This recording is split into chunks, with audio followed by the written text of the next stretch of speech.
This video is going to be quick to the point. This is the Air Dragon tire inflator. A lot of people ask me, is it better than a normal tire inflator you could buy for $5? Is it worth the $25 premium that you pay for it? If you haven't watched my previous video, these are the biggest issues that I have with it. It's not battery powered, this is just a compartment. So you have to be plugged into the car all the time. So something you keep in a car for emergency purposes, is it gonna work? Yes. Right out of the box had an issue. The seal over here was not very good. It has just a piece of rubber that was supposed to seal it together. So I had to add an extra O-ring. Once I added the O-ring, that worked a lot better. So since then I've never really took it apart. I just don't want to have any issues with it. I just got it cranked up really good and just keep it like this. Most common question that people ask me after they saw my previous video is that how fast do we inflate a tire? I'm going to run a test with a cheap one and then I'm going to give you the verdict at the end. I took all the air out of the tire. I'm going to set up the digital to the desired pressure, 34. And let's see how fast it's going to inflate this tire. I'm going to turn it on and start the timer.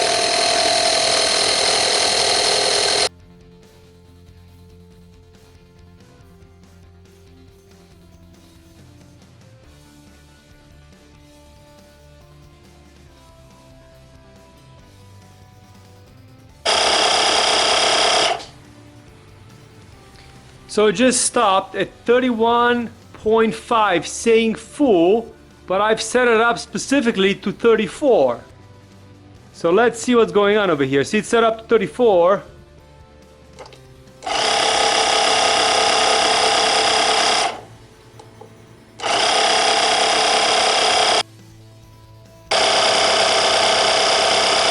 And now it just sits at 34 now, and it doesn't want to stop.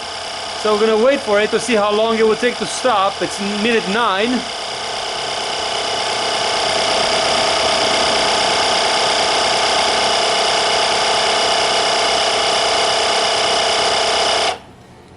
And now it says full and it's stopped.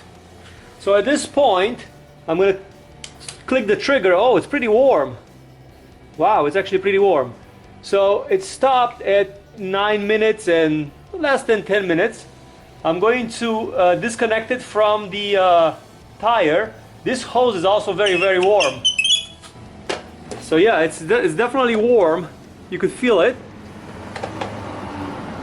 Now let's see if the pressure is any accurate. So what I'm going to do is I'm going to turn my slime pressure tester on. I'm going to give it a try. 37. I'm going to try one more caliper just to make sure.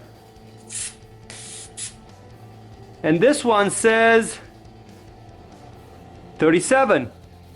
So this one says 37. So it's more on the 37 part and more than the 34 part. This is the unit that I'm replacing. This is a junker that I had in my car for quite a while. It's cracked and broken. Let's give it a try, see how long this will take to fill up a tire. This one is manual, so I'll have to manually watch it. So I'm going to start it right now.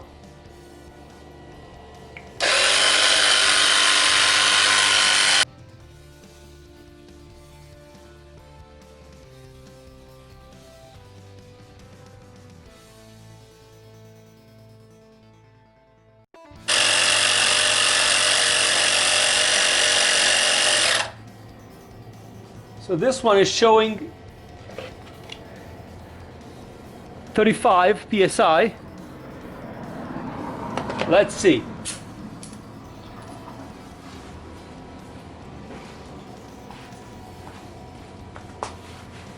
Do we have 35 psi?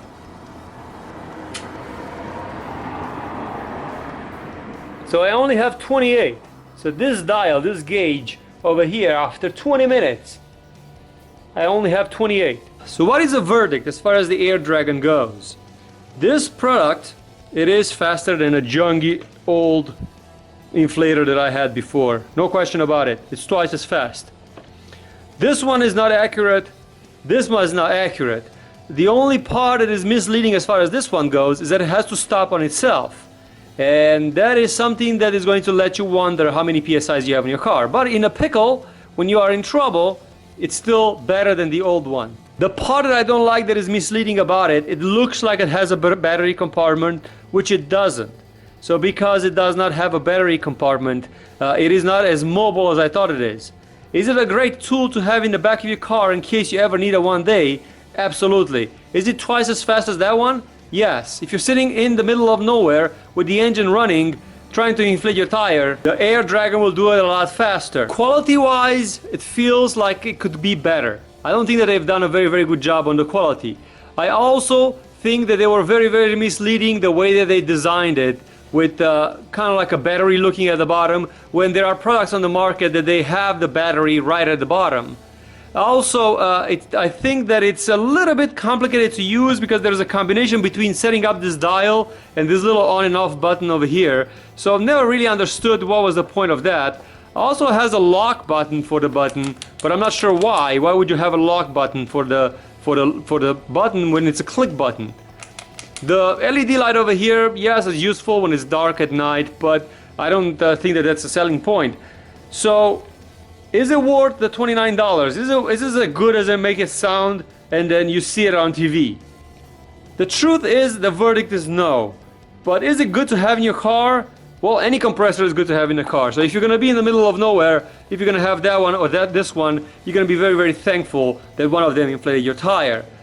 At the end of the day, if you'll have to go and spend the money for one, this is not a bad product, but I do prefer the Ryobi battery-powered one that you could find in the store, the 18-volt one. Unfortunately, that one has its downfalls. If you run out of battery, then you're gonna be in trouble and you cannot inflate your tire.